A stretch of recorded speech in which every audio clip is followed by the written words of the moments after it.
Hi there, I'm Mark Isero, and this is Article Club, where we read, annotate, and discuss one great article every month on race, education, or culture. This month, we're focusing on Why is Affirmative Action in Peril by Emily Bazelon. It originally was published in the New York Times Magazine in February, and obviously it's a very timely piece given that there's not just one, but there are two big affirmative action cases coming down this term. And it's pretty clear from everybody that you talk to that the Supreme Court is likely going to be restricting or even banning affirmative action when they make their decisions next month. So it's a pretty big deal, and that is why I'm deeply grateful that Ms. Bazelon agreed to participate in Article Club this month and to do an interview. It was a total joy to speak to her. She knows so much about the court, and it was an honor to get to talk to her about a range of topics, including the history of affirmative action, the crucial Bakke case and its impact, and her predictions on what's going to happen. So we're going to get to that interview, but I just wanted to say that if you're interested, we're discussing this article on Sunday, May 21st at 2 p.m. Pacific time, and I'd be delighted if you joined. You can sign up at highlighter.cc/discussion. All right, let's get to the interview. Hi, Emily. Thank you so much for being on Article Club. Hey, thank you for having me. Really great to have you because we really loved your piece, Why is Affirmative Action in Peril? And obviously, the Supreme Court has some big cases coming in June. Yes, that is absolutely true. And one of them is very likely to decide the future, at least immediately speaking, of race-based affirmative action at colleges and universities, and may well really change the rules going forward. Yeah, it's pretty amazing also about how you decided to frame this piece. Like you could have easily spent most of the time on the case or cases coming down in June, but you focused on a precedent case, like a landmark case, maybe the Bakke decision. And so I would love to hear more, and we would love to hear more about why did you choose to center your piece there?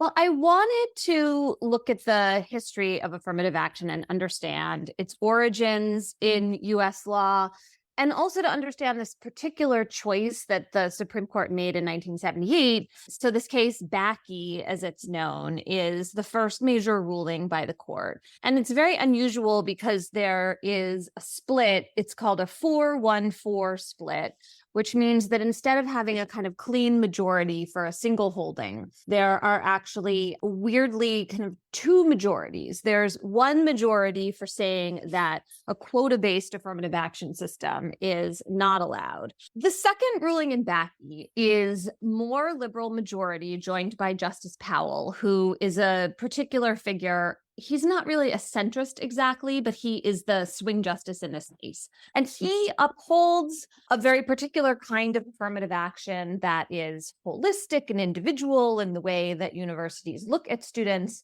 And it's based only on the idea that affirmative action is good for diversity, that it promotes a kind of diverse atmosphere, a diverse student body, and that is good for everybody's learning. So it's a rationale, it's called the diversity rationale, that really precludes considering historic or current race discrimination. And that's a very narrow way of looking at the reasons for affirmative action. It has really shaped the law, and I think the whole debate around race-based admissions preferences ever since. Yeah, thank you for that. And also just like the really clear explanation of the 414, because also in your piece, you were talking about not just the diversity defense, but also this thing about voluntary versus compulsory, and a number of other things. And one of the things that was really striking, at least for me as a reader, is how you began the piece and also how you centered the piece on a key figure, probably the most important figure, Archibald Cox in this case. And so you really sort of humanized it from the beginning, even with the first scene with Charles Ogletree. Love to hear more about why you chose to put the people first rather than, say, some of this other legal stuff. Well, I think I was just trying to perform that magic trick of journalism of getting you to be interested in drawing you into the piece and to care about the people who were making the key decisions. And I became totally fascinated with Archibald Cox. He is JFK Solicitor General. He's a just titan of a figure in terms of arguing cases at the Supreme Court. He's involved in the Voting Rights Act and important thinking on civil rights cases in the 60s. And then he goes back to Harvard, where he's a labor law professor. And then he gets drafted by he gets drafted by the investigators of President Richard Nixon to be the special prosecutor for Watergate. And Cox gets kind of called out of not retirement, but out of like a nice academic existence by a former student of his who says, I've called like every good lawyer I can think of, and nobody wants to be the person investigating the president. Will you do this? And Cox is in his 60s. He figures it's going to be his swan song, and he says yes. And then, of course, he's famously fired in the Saturday Night Massacre that in the end leads to Nixon's undoing.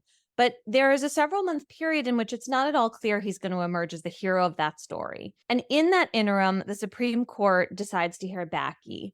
And the president of Harvard, Derek Bok, who is a friend of Archibald Cox, asks Cox to write a brief and to come in and argue the case.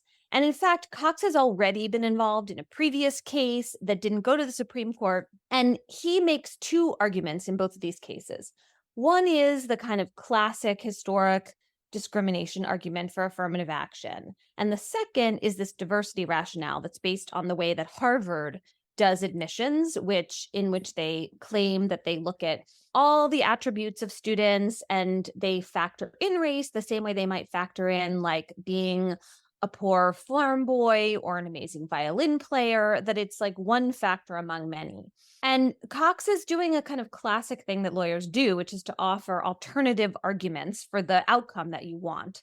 He doesn't mean for the court to only pick up on the diversity rationale, but that's what happens. And so I wanted to explain the kind of intellectual trajectory here, and he was the right character to do that with. What was really clear is that you want to win, and he wanted to win. And we can look back now and talk about, and I think that you're speaking about this, is that maybe the diversity argument may not be as strong now, but ultimately he wanted to win. He knew who Justice Powell was, and he was trying to get at least 5 of the vote, and he won. He got the 5 of the votes.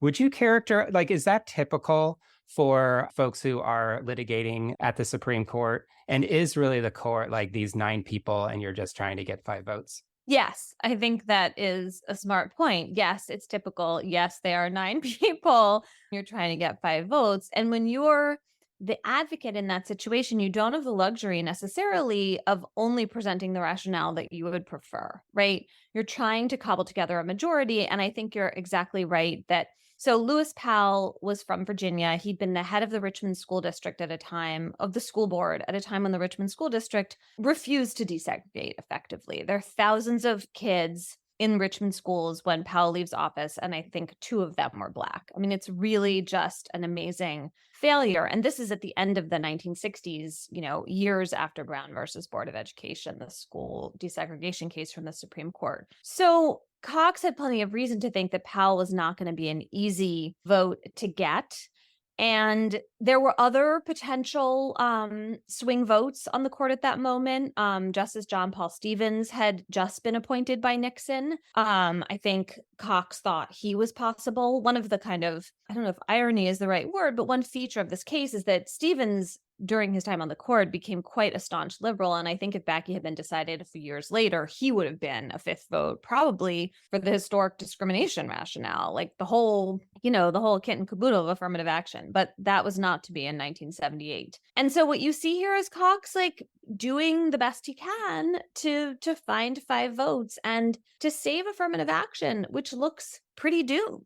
Yeah, first of all, not to go too far afield, but when I saw that Stevens had voted that way in Bakke, I was like, whoa, because, obviously he changes. But yeah, I really appreciate like this idea of trying to get the majority. And specifically on Powell, you characterized him as a white, genteel Southerner. And my first thought was, is it possible to be a genteel Northerner? And exactly why did Ms. Bazelon like use that term genteel? It's perfect, I think, about his politics. And one of the things is that the diversity argument seems to have worked for him, partly because he didn't actually want the law to mandate anything. And that was very, very interesting. Can you say a little bit more about why, other than perhaps he was, I guess, sort of like a racist and actually didn't want integration? Well, I think what you see happen in the 50s and 60s in the South is a lot of resistance to Brown. And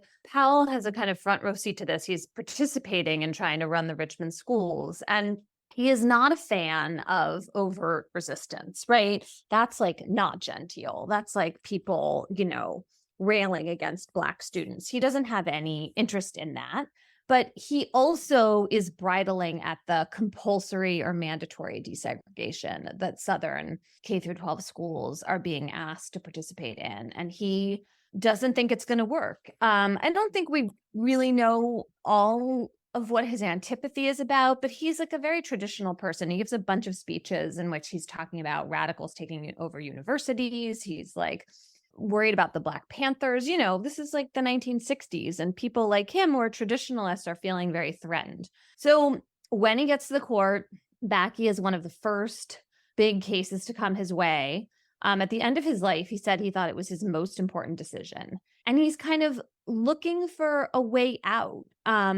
He's a pragmatist in some ways. There have been a kind of line of justices like this on the court. Sandra Day O'Connor was like this. Sometimes Anthony Kennedy.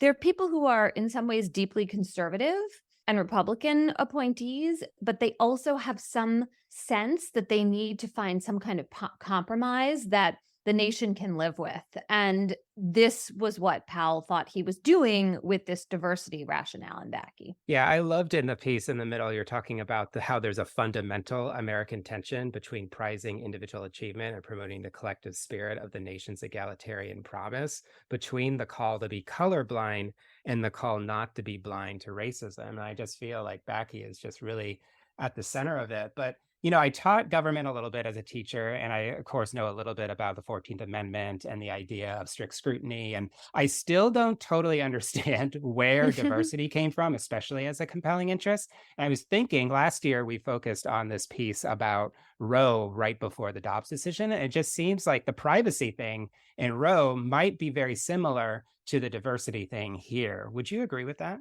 Yeah, I think that is another really good insight on your part, where the court is kind of searching for something, and what the majority comes up with is not actually a neat fit for the 14th Amendment. It's not, when we look back on the case, the best. It's not the way that the opinion writes the best, right? So like when you talk to Justice Powell's clerks or other clerks on the court at the time, there were other arguments that would have written cleaner. You would have like a straight line. You'd be able to say, okay, like the framers of the 14th Amendment were really concerned about the equal rights of Black people. Like they really were. They were coming out of the Civil War. They were worried about Reconstruction. There are other instances in which they set up like the Freedmen's Bureau very specifically to benefit Black people who had been harmed by slavery. They understood something about, a form of restitution or recompense for harm. And that is just not how Justice Appel's opinion reads. That's not what he's doing. And the diversity rationale really honestly comes from Harvard. It comes from the Harvard admissions office in the 1960s. And that is not normally how we make law in this country. It's really fascinating from your piece how a lot of the language from then is very similar to the language now, whether you're talking about the benefits of diversity. Like the Supreme Court does not move particularly quickly with refining some of their language. And what people were fighting, I really appreciate also how you're talking about how the 70s at this time was also a backlash from the civil rights movement, similar to now. But the difference now, obviously, is that we have an even more conservative court. And it just seems like, I don't know, it just seems like a couple of the justices are extremely leery about this diversity piece. Yes, absolutely. I mean, basically, at the oral argument for the Harvard, and there's also a case in the University of North Carolina, the argument last fall, both Alito and Thomas were basically scoffing at diversity and saying, like, I don't even really know what this is, which is kind of strange because at this point, there's a lot of research about the benefits of diversity in employment and education. Like, it's really pretty clear that actually it's true that people do benefit from being in a kind of environment where there's a multiplicity of viewpoints. And while people's race doesn't exactly track with their viewpoints, when you have multiple racial perspective, it tends to enrich the conversation. It's not the only kind of diversity that does that, but it's an important kind, especially in the United States, where obviously like race is continues to be a kind of cause and root of social and economic division. So there's plenty of evidence of that. But if you are a, arch conservative justice, your view, and this really is the view of Thomas and Alito, and we're about to find out how many of the other conservatives share this. But certainly the Thomas Alito position is that the Constitution is colorblind and that you're not choosing in the way that you were talking about before that I was trying to frame. You think that colorblindness is what the framers of the 14th Amendment wanted. Their concern was not the aftermath of slavery and the harm to Black people. It was a very formal and abstract notion of equality. Yeah, there was that weird thing. I listened a little bit to the oral arguments. There was a weird thing about how they didn't consider, like, basically that some of the things after the Civil War were not race-based because they were for former enslaved people. Like, it was actually the institute. It was very wild, like how they were like trying to figure out the difference between like a race-based piece versus a race-neutral piece. Yeah, well, there's this moment where Justice Kavanaugh says, would it be constitutional to have a benefits program only for the descendants of formerly enslaved people? And I also was really struck by that. I don't know what he was exactly, it was framed as a question. It was a little hard to tell what he was doing in that moment. But, one possibility is that you would have a much narrower form of race-based affirmative action that was for the defendants of formerly enslaved people and not for all the other kinds of, racial and ethnic diversity we have in the United States. But I don't know what like thought bubble was in his head at that moment. Yeah, also, I feel like they're trying to really figure out what it even really means to be a textualist. And I know that these sort of terms are sort of like used sometimes loosely, but the idea of being an originalist, sorry, or a textualist, I can see, I guess, this whole point that if you just read the words of the 14th Amendment, maybe you can go down, sort of like a colorblind type of thing. But I think that Justice Jackson, especially, it's like, how can you be an originalist and look real, basically to think that to be an originalist is only to talk about the framers of the 1700s rather than the intent of the 1800s? Do you think that the justices sort of like, why would you think that somebody like Alito or Thomas is sort of like changing their way of, I feel like they might be changing the way that they interpret something based on their own form of originalism. Well, I think you're right that the Reconstruction Amendments, the 13th, 14th, and 15th Amendments have been a kind of problem for originalists, or for conservatives. If you're a deeply conservative, like this was Justice Scalia's stance, it's much, and you want conservative outcomes. Now, they would say they're not outcome driven, but just like set that aside for a minute. The Constitution that has existed in the 1780s is like really your friend. It gets you where you want to go, right? And where it's gotten them recently has been the individual right to bear arms. Although I would argue that is actually a misreading of the Second Amendment. They are very wedded to it. The Reconstruction Amendments are a problem potentially, because when you look back at the congressional debates, the radical Republicans, different kind of Republican in that era, were very concerned about the harms of slavery. And so to a degree, they have just sort of sidestepped this whole debate, or it's come up in these very particular ways. Justice Scalia, at some point in his career, called himself a faint-hearted originalist. And he also embraced Brown versus Board, which has become the kind of, totemic Supreme Court opinion that almost no one really questions. And so if you try to imagine the 14th Amendment as being colorblind and abstract in its conception of equality, you're really going further than all of that. There's one other legal wrinkle here, and this is a little in the weeds, but I'll throw it out there. Another law at issue in affirmative action cases, including the current one, is Title VI of the Civil Rights Act, and it was passed in 1964.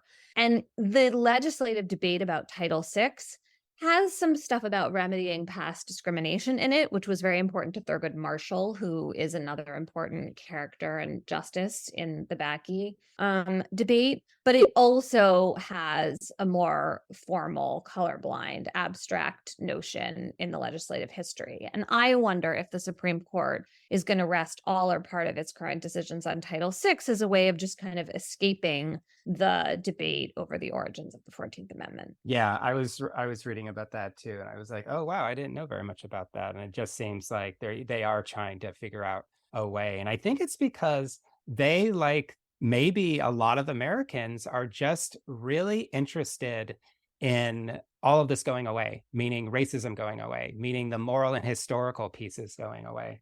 It's like that they want to have an endpoint, again, similar to abortion. And I'm trying to figure out, like, why do you think that they are so interested in that? Like, even in the 1880s, you were talking about how the court was like, oh, everybody should be equal now, just like 10 or 20 years after the Civil War. Like, do you feel like that's a very American thing, or is that something that you feel is also a special obsession of the Supreme Court? Yeah, that's a great question. I think it's an American thing. I mean, I think that white people have a very short amount of patience for really thinking about the harms of race discrimination, like incredibly short. I mean, you're right. I included the 1883 decisions that the Supreme Court made because it was kind of crazy to go back and read that and realize that they were declaring the harms of slavery to be like all done and taken care of. And like the generation of people who had been enslaved were still alive at the time. I mean, it just seems honestly shocking how little sustained interest and patience a lot of white Americans have had. There's a kind of indifference. We've never really had a huge moral reckoning when you compare the way we talk about or our kind of indifference to this as a country to like the way that South Africans had a truth and reconciliation process, or the way Germans have dealt with the aftermath of the Holocaust. I mean, we're just like not even on the radar. And so I think that is part of what you're seeing from the Supreme Court in these cases, is a reflection of that kind of antipathy. Yeah, thank you. And thank you, Emily, for all of your time and for this piece. I have one last question. You don't need to answer it, but we want your prediction. If you have a prediction, what do you think the Supreme Court might do in June? I mean, I think the Supreme Court is going to end affirmative action as we know it. I'm not like 100% sure about that. I'm also should warn your listeners, I'm like a terrible predictor and I often turn out to be wrong.